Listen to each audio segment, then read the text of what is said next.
En manchette cette semaine à Infocam, Kim Côté est récipiendaire d'un prix Renault Cyr. Aujourd'hui, la cuisine évolue, les cuisiniers évoluent aussi. Sarah Tavernier de chez Coeco nous présente le programme Carbone scolaire. On a des bons retours au niveau des familles, des enfants, mais aussi des enseignants. Et enfin, Ève-Marie Bélanger nous parle de l'activité sucrerie à l'Apocatière. C'est super le fun comme fête. C'est là qu'on met nos chemises carottées.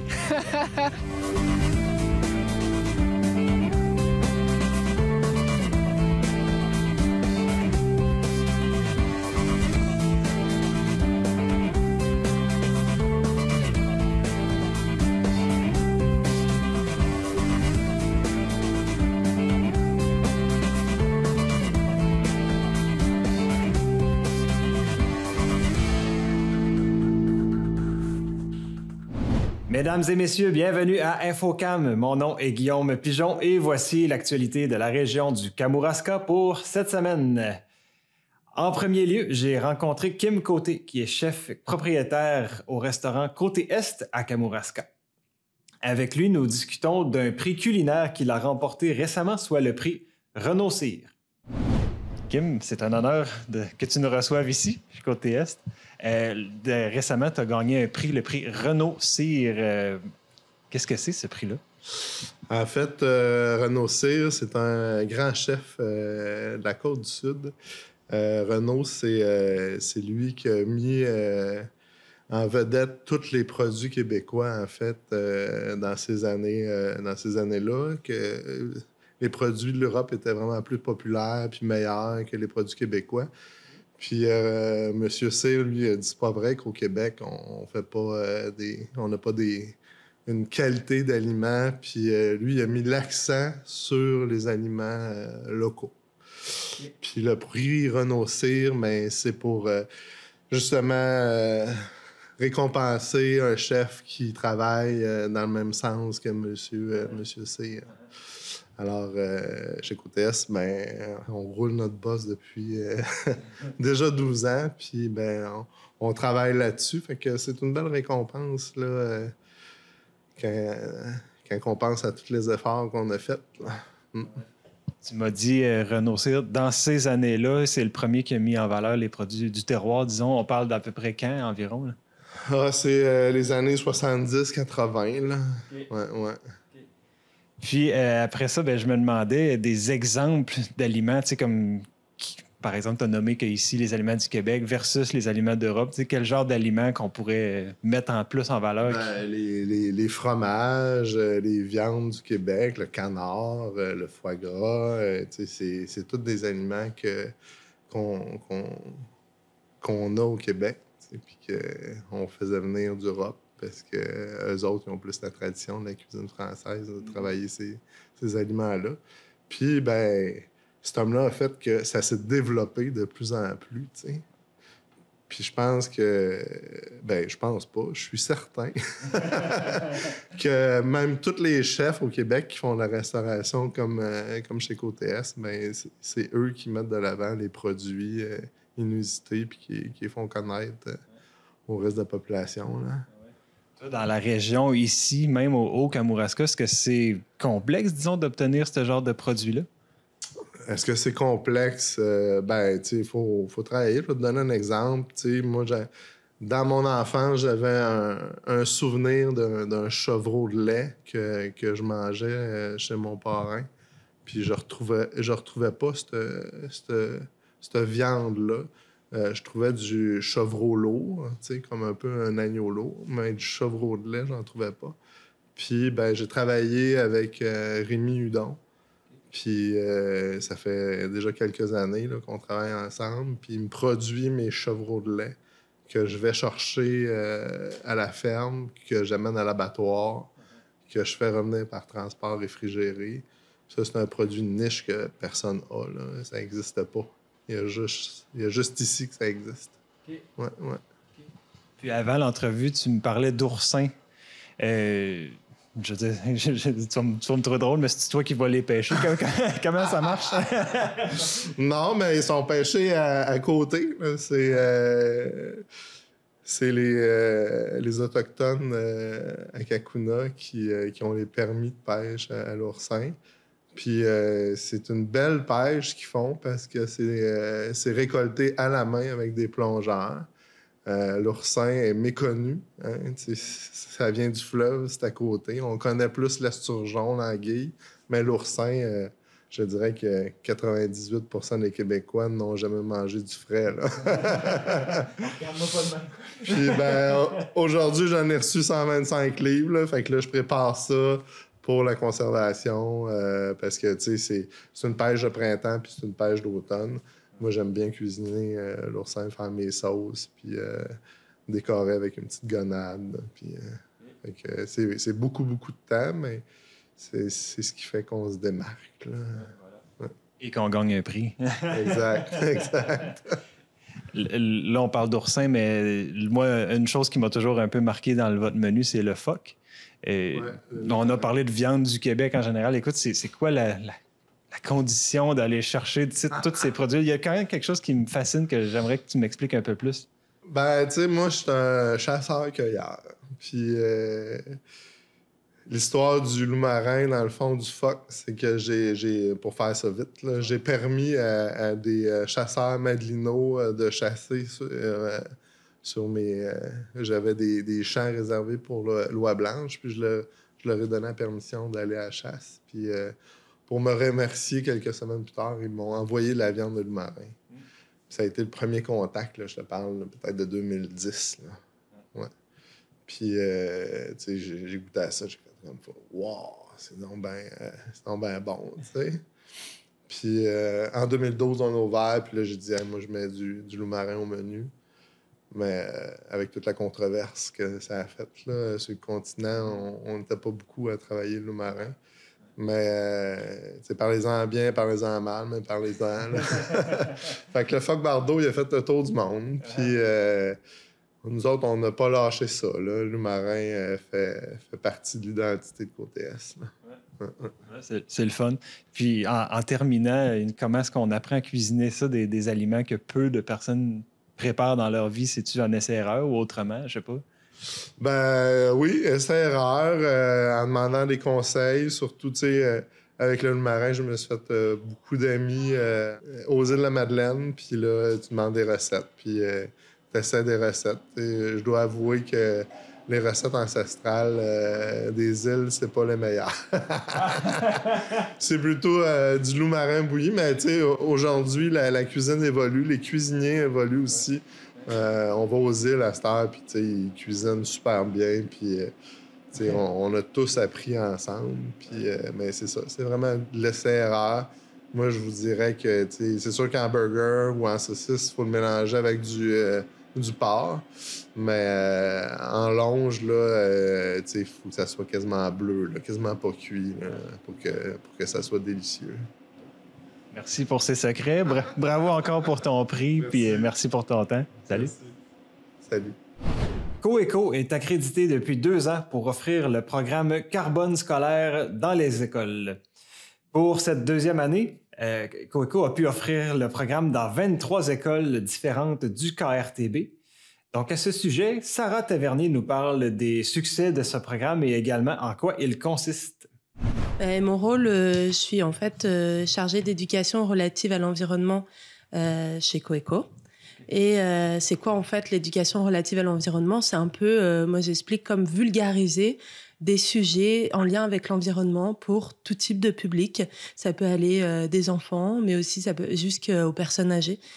Et aussi s'adapter peut-être en milieu d'entreprise, etc. Donc c'est ça, c'est de la vulgarisation en lien avec l'environnement, en lien avec nos projets, aux sujets en fait qu'on souhaite défendre. Alors, Carbone scolaire, c'est vrai que c'est un super programme, on est très contents, donc c'est vrai qu'on en parle largement parce que c'est la 2e année où, alors qu'il n'est pas dans le territoire, il était déjà présent avant, mais c'est la 2e année que Coeco est accrédité justement pour un peu le coordonner sur le territoire au Kamouraska, Rivière-du-Loup, Témiscouata, les Basques. Alors, Carbone scolaire, ça s'adresse aux élèves de 4e, 5e et 6e année du primaire. C'est en lien avec le programme de sciences. Donc, ça s'articule parfaitement avec les obligations en fait, du programme éducatif. Et l'idée, c'est d'aborder le sujet des changements climatiques et de fait des gaz à effet de serre. On intervient dans les écoles sur 5 ateliers. Chaque atelier dure 2 heures. Donc, c'est un petit engagement qu'on prend du coup avec les enseignants, les enseignantes. Et les élèves nous voient 5 fois. Donc, il y a quand même un lien qui se crée.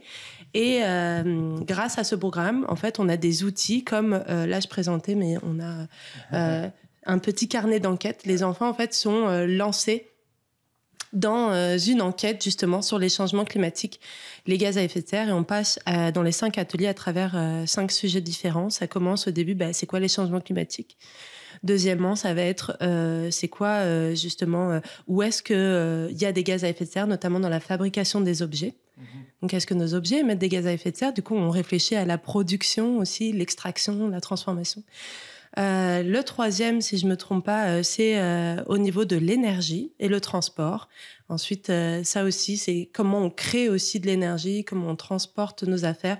On réalise que le transport aussi, ça fait beaucoup de gaz à effet de serre. Quatrième atelier, c'est sur les matières résiduelles. Et du coup, on a des petits jeux à chaque fois, à chaque atelier, pour que ce soit très ludique et que les enfants comprennent bien. Et le dernier, c'est la mise en action. Donc, à partir de toutes nos connaissances, comment on peut faire, nous, pour réduire nos gaz à effet de serre ou faire attention. Okay. Très complet.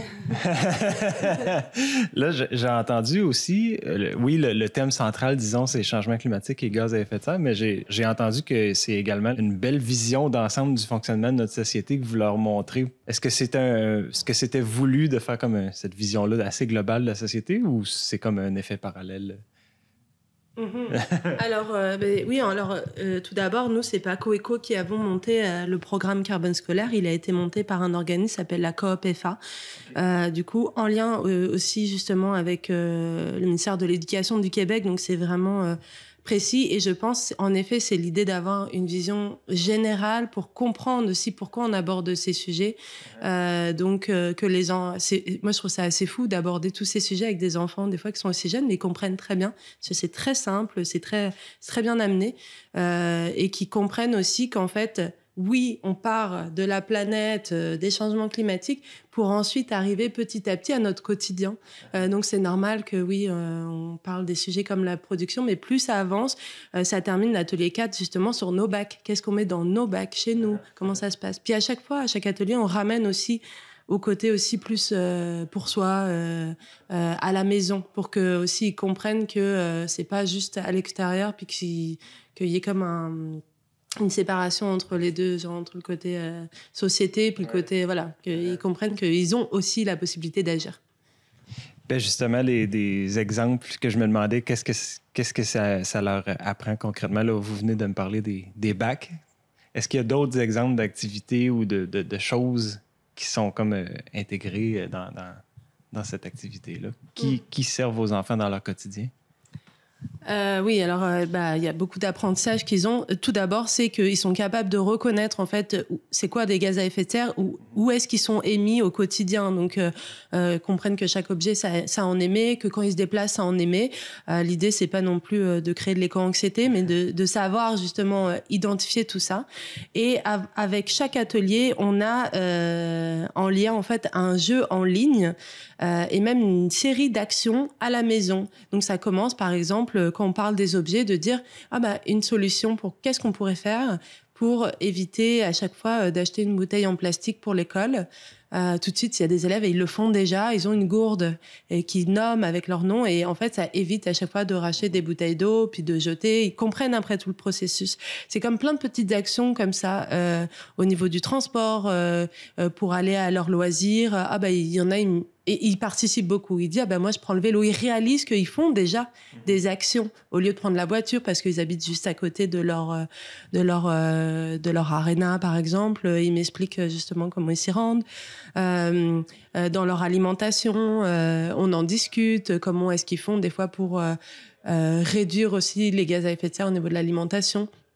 Des fois, c'est des choses qui sont un peu difficiles pour eux parce qu'ils n'ont pas la main dessus. Parler du transport, la voiture, c'est souvent en lien avec les parents. C'est pour ça qu'en fait, au début du programme, on a un papier à l'attention des parents pour leur expliquer le programme, et les parents eux-mêmes peuvent s'impliquer s'ils veulent. C'est pour ça qu'on a une plateforme en ligne qui est disponible aussi à la maison, qui est en fait la suite des ateliers, auxquels ils peuvent prendre en fait des défis. Ils s'engagent dans des défis en famille. Et ça, c'est important. Puis, parce que tout seul, souvent, il ne faut pas que ça les dépasse non plus. Il y a des défis très accessibles pour les enfants, mais il y a des défis aussi qui sont très chouettes à faire et à vivre en famille. Je ne sais pas si ça répond à la question du coup. Merci. Puis là, vous avez été dans 23 écoles cette année. C'est quand même bravo. Tu sais. Mm-hmm. Est-ce que vous avez un objectif là, pour l'année prochaine? Est-ce que vous avez déjà des demandes pour la prochaine année? Oui, alors déjà, on avait commencé l'an passé, il y avait 15 classes. Et cette année, 23. Donc, il faut savoir que le programme est gratuit pour les écoles. On ne finance rien du tout. C'est nous qui faisons les recherches de financement. Et on a d'ailleurs des super partenaires du coup qui nous financent. Et ça a été des MRC, on les a nommés dans le communiqué de presse, mais des MRC, la régie du Témiscouata, MRC-les-Basses, Rivière-du-Loup, la ville de Rivière-du-Loup, la ville de la Pocatière, la ville de Saint-Pascal, municipalité de Rivière-Ouelle cette année. Mais chaque année, des fois, il y a d'autres municipalités aussi qui décident de financer. On a aussi, grâce à nos crédits carbone éducatifs, donc ça, c'est un autre plan. Les entreprises peuvent acheter des crédits carbone pour financer, en fait, pour compenser leurs émissions de gaz à effet de serre. Donc voilà, on a des partenaires super qui nous permettent justement d'avoir des résultats, d'avoir autant en fait de classes. Maintenant, on reçoit beaucoup de demandes. Il y a des classes qui reviennent chaque année vu que c'est des classes de niveau unique. Donc c'est normal que les professeurs d'année en année, ils en fassent la demande. Je pense, c'est sûr que on sera certainement sur le même objectif l'an prochain, peut-être plus. C'est sûr qu'on n'ira pas à la baisse parce que maintenant, c'est sûr, on parle de plus en plus. On a des bons retours au niveau des familles, des enfants, mais aussi des enseignants. Et donc, c'est sûr que oui, on espère pouvoir continuer et aller en augmentant. Et là, en fait, on a d'ailleurs ce qu'on appelle les demandes d'intérêt. L'année scolaire n'est pas terminée, mais d'ores et déjà, les écoles peuvent tout de suite soumettre leur intérêt pour l'année prochaine. Et nous, grâce à ces intérêts, on peut estimer un peu quel budget on va aller chercher de notre côté. Oui, c'est sûr qu'on en a déjà des demandes, puis on essaye, pour les écoles, par exemple, qui n'ont pas eu la chance encore de le recevoir, on essaye de les prioriser quand même. Ouais, super. C'est vraiment un beau projet, de mon avis.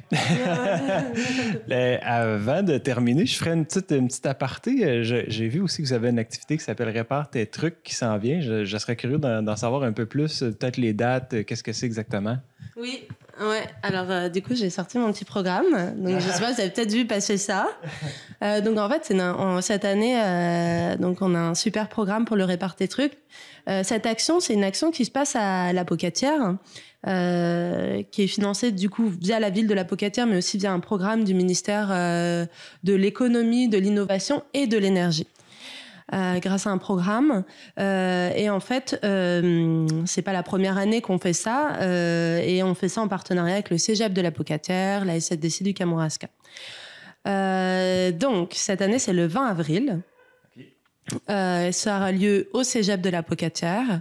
Et notre programmation est super parce que normalement, on se base sur un accès pour des réparations. Donc, n'importe qui peut venir apporter leur objet à réparer et ils sont accompagnés par des bénévoles réparateurs. Donc, on a plusieurs thématiques. Ça peut être les outils, les appareils électroniques, ça peut être de la couture, etc. Tout est indiqué du coup sur notre page Facebook Répare tes trucs. Mais aussi, en fait, il y a des activités. On a des activités pour les enfants, activités de 4 à 11 ans et de 12 à 16 ans, c'est ça. Donc, c'est l'occasion ou jamais d'initier les enfants justement à la réparation. On a un espace de kiosque justement autour de la réparation, autour du low-tech, les low-technologies. On a une activité d'œuvres artistiques collectives. On a même un tirage au sort où on peut gagner 2 cadeaux. Donc voilà, on a un super programme. L'idée, c'est que en fait, les gens puissent venir comme ils veulent, mais le mieux, c'est quand même de s'inscrire. On a encore des disponibilités, notamment sur les plages de réparation, on a des ateliers de formation aussi. Donc le mieux, c'est d'aller sur la page Facebook et d'aller sur le formulaire pour s'inscrire. Facebook de Coeco. Alors Facebook de Coeco, mais on a une page d'événements Répartez Trucs, justement. C'est Répartez Trucs 2024. Super. Donc voilà, et ça montre qu'en fait là c'est une autre penchant de Coeco, toujours dans l'éducation relative. On parlait de carbone scolaire, moi j'interviens dans les écoles auprès des enfants, mais là le Répartez Trucs, c'est l'idée de sensibiliser à la réparation pour réduire justement les objets qui sont jetés. En tout cas, nous, c'est vraiment pour ça qu'on est là. Et du coup, réduire aussi l'achat, la production et finalement les gaz à effet de serre qui impactent au niveau du changement climatique.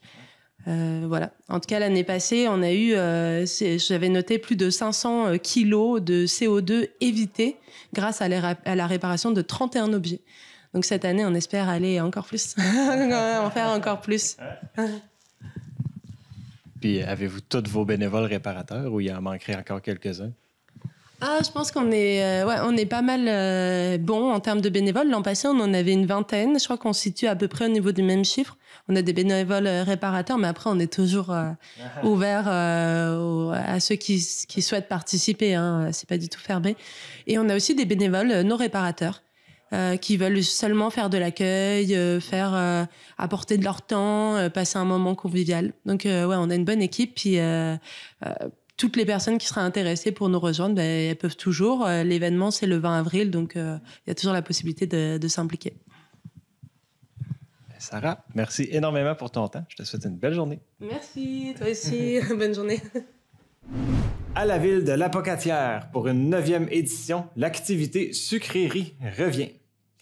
Ève-Marie Bélanger, qui est coordonnatrice en loisirs, nous explique en quoi cette activité consiste.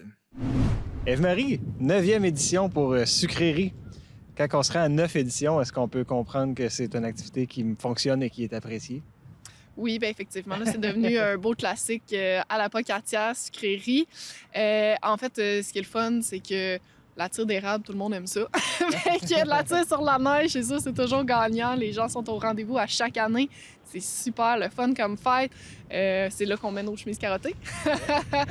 Et en fait, là, d'année en année, on essaie de se renouveler, faire des nouvelles activités.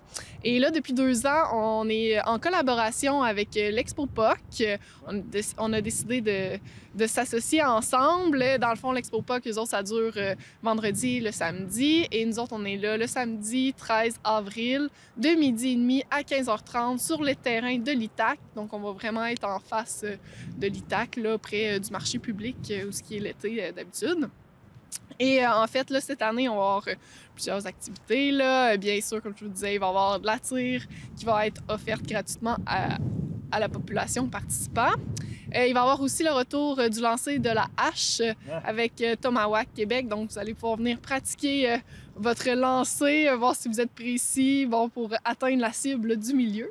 On l'avait fait il y a 2 ans, ça avait super bien fonctionné. Donc, on réinvite les gens cette année à venir tester leur habileté. Sinon, on va avoir aussi une belle activité avec Monsieur André qui va venir faire de l'animation musicale durant l'après-midi, mais il va aussi venir nous apprendre à jouer de la cuillère en bois. Donc, vous allez pouvoir venir essayer cet instrument de musique traditionnelle-là. Si vous n'avez jamais essayé, ça va être le bon moment. Sinon, vous allez peut-être apprendre des trucs puis des nouvelles musicalités. Donc, super intéressant aussi à essayer comme activité. On va avoir un jeu gonflable sur place pour les plus jeunes. Donc, la thématique, ça va être la ferme cette année. Donc, on est à l'ITAC. On a décidé de prendre une thématique qui fit avec. Donc, voilà, on va avoir un beau jeu gonflable pour les plus jeunes. Et on a notre traditionnel marché sucrerie qui revient. Donc, à l'intérieur de l'ITAC, il va y avoir des producteurs qui vont venir vendre leurs super produits. Là. Donc, il va y avoir plein de choix. Si vous voulez les voir, c'est sûr qu'on a notre événement Facebook qui va les annoncer très prochainement. Donc, vous allez pouvoir voir toutes les informations des activités aussi à cet endroit sur notre page Facebook Loisirs La Pocatière. Toutes les informations s'y retrouvent. Donc, l'événement Sucrerie 2024, un bel incontournable, 13 avril. À venir, c'est gratuit. Il va faire beau, je suis sûre. Il va y avoir du sucre, de la musique, puis bien du rouge et du noir, bien de carotté. Est-ce que le bleu est accepté aussi? Oui, on accepte toutes les couleurs. Puis là, juste pour me démêler, la nuance entre justement sucrerie et Expo POC, tu as comme dit que vous étiez associés, si j'ai bien compris. Juste, c'est quoi la différence entre les deux? Bien, en fait, l'Expo POC, ils ont vraiment leur propre programmation. Vous allez pouvoir aller voir justement l'Expo POC sur Facebook aussi pour avoir tout leur horaire exactement. Mais en fait, eux autres aussi, ils ont des commerçants qui vendent des choses sur place. Sinon, il y a aussi l'ouverture des fermes. Donc, vous allez pouvoir visiter les fermes sur place. Il y a aussi la petite ferme Napoli qui va être sur place avec eux. Il y a un petit coin pour enfants aussi de leur côté qui organise. Fait que pour vrai, ça va être une belle activité pour toute la famille. Si vous voulez venir découvrir les installations de l'ITAC et aller voir leur programmation, là, ça vaut le détour. Ah oui. Ben voilà, activité gratuite, 13 avril, chemise carottée. Merci. Voilà, donc 12h30 à 15h30 sur les terrains de l'ITAC. Merci Eve-Marie. C'est ce qui complète l'émission pour cette semaine. C'est également ce qui complète la saison de diffusion d'Infocam jusqu'à l'automne prochain. Je vous remercie d'avoir été des nôtres. Si vous voulez communiquer avec nous pendant l'été ou peu importe, écrivez-nous à l'adresse presse@tvck.org. Ça nous fera plaisir de vous répondre. J'en profite également pour mentionner que c'est pour moi une sorte de départ puisque je ne serai plus à la TVCK normalement la saison prochaine. Et puis à cet effet, le directeur, M. Carl Turpin, a quelque chose à dire devant la caméra. Tu vas me manquer, mon beau Guillaume. Bonne semaine! On n'en fait pas un autre. Non, man!